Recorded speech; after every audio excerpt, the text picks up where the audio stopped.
Welcome everybody. I'm back today making another video. This video might be a longer video as usual or not. I don't really know, so we'll just get right into it. The topic is the UFC. Big fan of the UFC. If you follow the channel, you already know that. And so I'm making another UFC video. What is it about?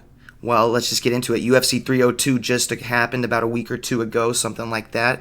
And so now I just wanted to give a recap of my thoughts on how I'm viewing, the UFC right now and how I feel about what's to come next, okay? So from a fan's point of view, I'm just a fan, from my fan point of view, this is what I'm kind of, this is my outlook, I guess. Also, real quick, guys, you're probably wondering why I'm wearing the sunglasses. Quick explanation. I wear contacts. My eyes are super dry. The contacts are super dry because I wanted to get good lighting, and these lights are bright. I'm telling you. You'll probably see it on the reflections. I don't know. But anyway, so let's get into it. I don't know where to start. I guess we'll just start with the main event, Islam Makhachev versus Dustin Poirier. So basically, when it comes to that, first and foremost, actually, and I'm making this video, I don't even know if I said why am I making this video. Pretty simple, actually. I like creating stuff. Emphasis on creating videos. Like the UFC. It made sense, so I made the video. But that's pretty much it for the video. That's what we're covering. Anyways, we'll get right into it. Okay, starting at the main event, Islam Makhachev versus Dustin Poirier. Great fight. Mostly Islam dominated for the most part. Dustin Poirier did land a good elbow that cut Islam really bad in the fight. But other than that, it was pretty one-sided. I mean, the takedown defense was there, but Islam Makhachev just applies so much pressure, and he does not let up. The stamina is ridiculous, so he just keeps pressing you, and if he does get tired, he takes you down. He regains his energy by putting all of his weight on you and causing you to lose your energy while he is gaining the energy back. Good fight, though. Very satisfied. Where does this put us, though? Well, in my eyes, the way I see it, there are people that are talking about Islam Makhachev potentially going against Leon Edwards, the champion of the welterweight division, I believe. And that's interesting, and I do like that fight. I really like it. I think that would be great. I honestly would like them to see that. And I'm not even a big fan of doing the double belt thing. I think it's annoying because no one can really defend both belts at the same time and do it successfully, if they can even do it at all, you know what I mean? So, but I would like to see this fight because Leon Edwards, very good fighter, champion of his division. Islam Makhachev comes up and fights him. That's interesting because Leon Edwards has some pretty decent takedown defense. I would say maybe even better than Poirier, and Poirier did pretty good in the fight at UFC 302. So I'd like to see maybe Islam Makhachev fight Leon Edwards. I think that could be interesting. That would be good to see. I would like that. I don't know if any of you guys agree or not. You can drop it in the comments, but I would like to see that fight. Another fight I would like to see, going back to UFC 302, is, well, now we'll go ahead and talk about Sean Strickland, right? Everybody wants to talk about him. So basically with Sean Strickland, the way I see it is he won the fight against Paulo Costa. I might roll a clip of the end right here. I don't know. Roll the clip. Maybe, I don't know. But at the end of the fight with Sean Strickland versus Paulo Costa, Strickland just let loose and went crazy on him, and that made the whole fight worth it because for the most part it was kind of a boring fight, but it was very tactical. And Sean Strickland, they gave him, I think, split decision. I think that was a thing. They gave Sean Strickland a split decision win, which made no sense at all. To me, at least, that made no sense. I don't know if you guys are seeing something that I wasn't seeing, but that made no sense because Sean Strickland, in my eyes, won every single round. He had his traditional Philly shell. He was guarding good. He applied the pressure that he always applies. He kept moving forward. There's not one moment, I swear, where he was moving back. I mean, there probably was, but not that I can remember, right? His defense was on point. Should have been a unanimous decision, and he's good. And where do we go from this? I'd like to see him fight DDP for the belt, or if DDP fights someone else, I'd like to see whoever wins that fight Sean, and Sean be the contender for the belt because he did not get his rematch. He probably should have gotten a rematch, and even if he doesn't get a rematch, he should definitely get a chance now because he's back in the win column. So that's something to think about there with Sean Strickland. That was interesting. They've got the new UFC gloves. He talked about that some. I might roll a clip, I might not. That's interesting, the new gloves. I don't know. We'll see what happens. They also added golden gloves, I noticed, for championship fights, I think. That's interesting as well. Well, it is what it is. Anyways, moving on. From what I'm seeing also, we've got to talk about the BMF, right?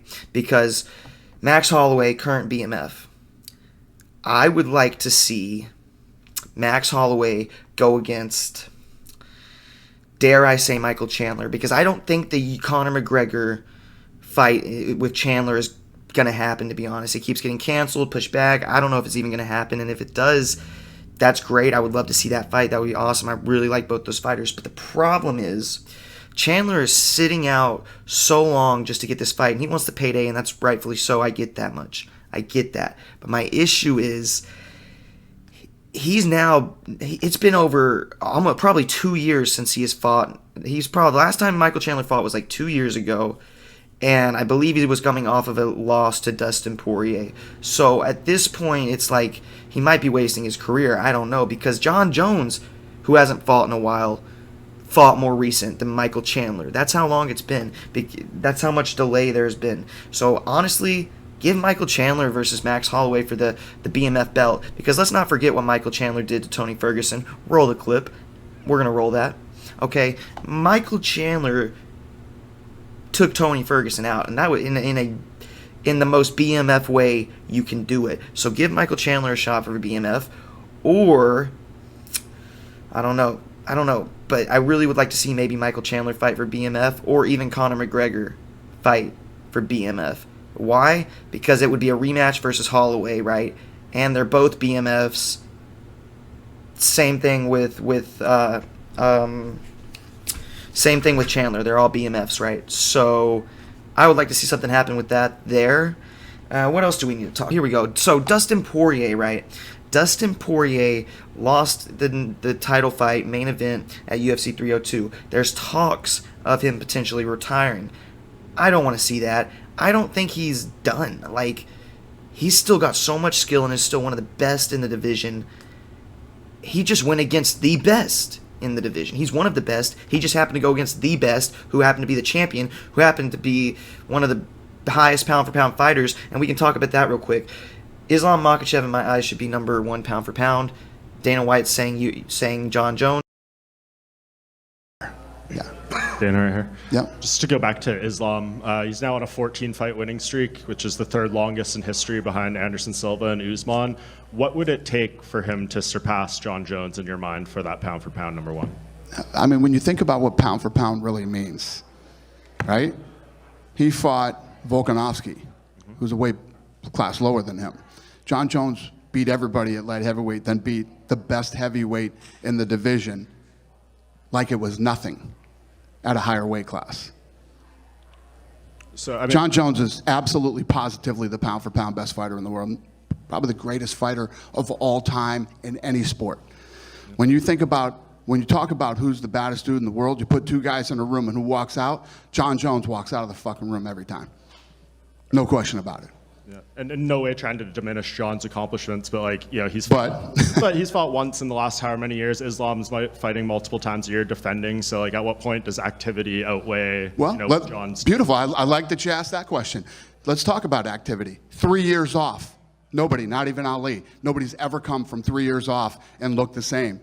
John Jones walked through the number one guy in the heavyweight division like it was nothing with 3 years off. Yeah. John Jones is the best ever. Ever. And when I say ever, I mean in any combat sport. He's the best ever. You throw John Jones in a room with anybody, John Jones walks out of the room. Yes, John Jones might be the best UFC fighter of all time. But when we're talking pound for pound, that's at right now. Who's the best UFC fighter right now? And it's been over a year since John Jones has even fought, and Islam Makhachev's fought like, what, 2, maybe 3 times in that same amount of time? So that's a thought there. I think Islam's number one pound for pound. John Jones maybe number 2, or maybe not even be on the list, because I feel like if you're out of competition for more than we'll go a year, then you probably shouldn't be on the pound for pound list. But I don't know. I don't really know how it works, so we'll just go with that, right?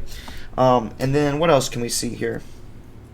We'll go with Paulo Costa. He did underperform. He just didn't ignite on UFC 302. I don't know where we see him in the future. He's had some very big brawls in UFC fights in his time. He's known to be explosive, but we didn't see it. Yoel Romero was a good fight when he went way back when he fought that fight, and he's fought a couple other fights since then. I think he might have fought Izzy. He just really hasn't been getting them. He hasn't been igniting lately. I don't know. All credit to him, though. Any UFC fighter, male, female, doesn't matter. They're taking me out for sure. But still, doesn't change the fact Paulo Costa just didn't. He didn't turn up like we thought he was going to. Yeah, I would like to see a double belt possible potential coming up soon for Islam Makhachev. I'd like to see Islam Makhachev number 1 pound for pound. And let's talk real quick. John Jones, Stipe Miocic, will it happen? We don't know. We don't know if it's going to happen. Oh no. And I think it probably will, but the thing with that is it's like this is not fair to Tom Aspinall. He's the champion, but you're making him sit and having them fight as an interim and having them fight for the main belt. Like how does that even work? I think that's just a money thing because of how big of a fight it is, but that makes no sense to me. Like Aspinall should have defended his belt like twice by now, and he should be, plus John Jones or Stipe Miocic or both of them, when they do fight, I guarantee you one of them probably retires, if not both. So then the belt's just vacated anyway. Why are we doing? Make them fight for the heavyweight BMF or something. I don't know, but why are we doing? I don't know. But that's that, I guess. What else? What else do we need to look at? Oh, I thought about this, everybody. I thought about this, guys. Sean O'Malley defends his belt one more time. Let's let him defend his belt one more time against who is it? Marab? I'm not sure. But let him defend his belt against whoever it might be one more time. Hopefully he wins. And if he wins, go up the weight class, fight for double belt, go against Volkanovski. Okay, and let me clarify. When I say fight for a double belt, I mean let's see Sean O'Malley go against Volkanovski for a BMF belt. That's what I'm thinking, because the way I see it, I feel like you should have a title belt at every division and potentially a BMF belt at every division. And the way I think that works is the person who holds the title is the most skilled, right? He's the best in the division. But the guy who holds the BMF belt, my thought on that is that's just the most savage guy in the division. That's the guy, he could have 5 losses in a row, but I still think that person should be able to fight for the BMF belt if those 5 losses come from crazy fights. So let's take Michael Chandler, for example. He's lost last 3 fights. I think he's lost 2 out of the last 3 fights, right? But I would still like to see him go against Max Holloway for the BMF belt, because Michael Chandler's fights are always savage. The Dustin Poirier fight was good. Okay, the Tony Ferguson knockout with the head kick, that was as most BMF as it gets. And the Conor McGregor fight versus Chandler, that may never even happen. I mean, at this point, we don't even know, or I don't know at least. I wouldn't count on it. It could, it might, it probably will, but I wouldn't count on it. So I'd like to see Sean O'Malley go against Volk for a BMF belt, or if Sean O'Malley defends his belt one more time, go and just fight for the regular belt to become a 2-title holder against Topuria, because that would be interesting. And I would like to see that. But yeah, that's where I'm at with that. Let Sean O'Malley fight to get a second belt, rather whether it's a BMF belt that's being added or the feather, whether it's the BMF belt or the featherweight title, belt.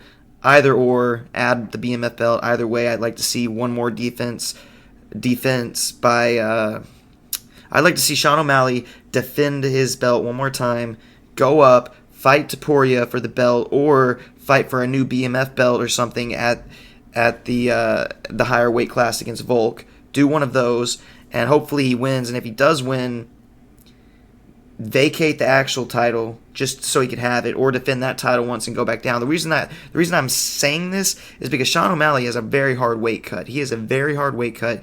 I'd like to see him go up. If Sean O'Malley goes up, he's not going to have as hard of a weight cut. It's going to be better for everyone. It's going to increase his longevity. And if he were to win, that would be just insane. And then if he wants to go back down, he could. He could still get that belt. Either way, I think that would be interesting, one of those fights in that respect. I don't know. That would be crazy. That would be madness. And imagine Sean O'Malley beats Volkanovski. Dude, that's a fight I want to Is he see. fucking awesome? Drop it in the comments if you want to see Sean O'Malley versus Volkanovski. That's random, but I was thinking about it recently. I don't know. And why am I...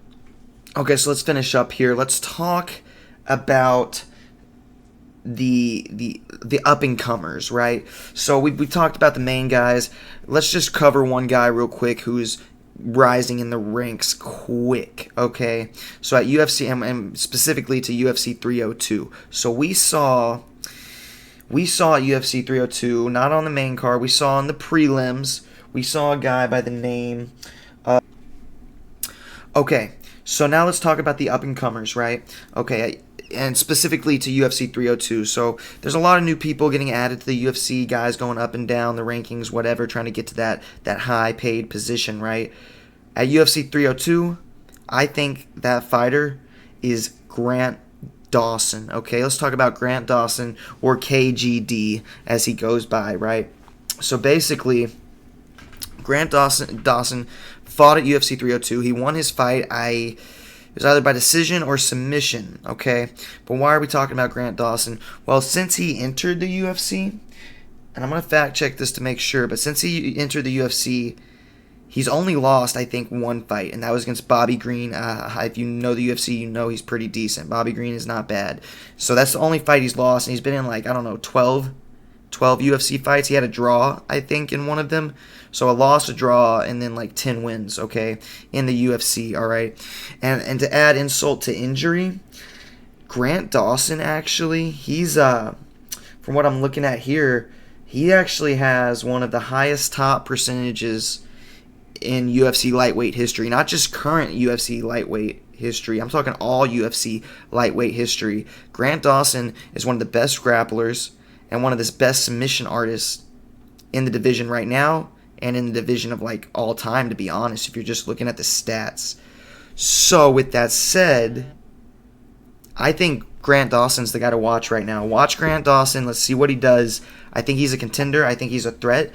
And honestly, I don't see many people beating Islam Makhachev at lightweight. But I kind of see Grant Dawson doing it. I know that's really early to say, and he's still coming up. But he is a grappler. He's a submission expert.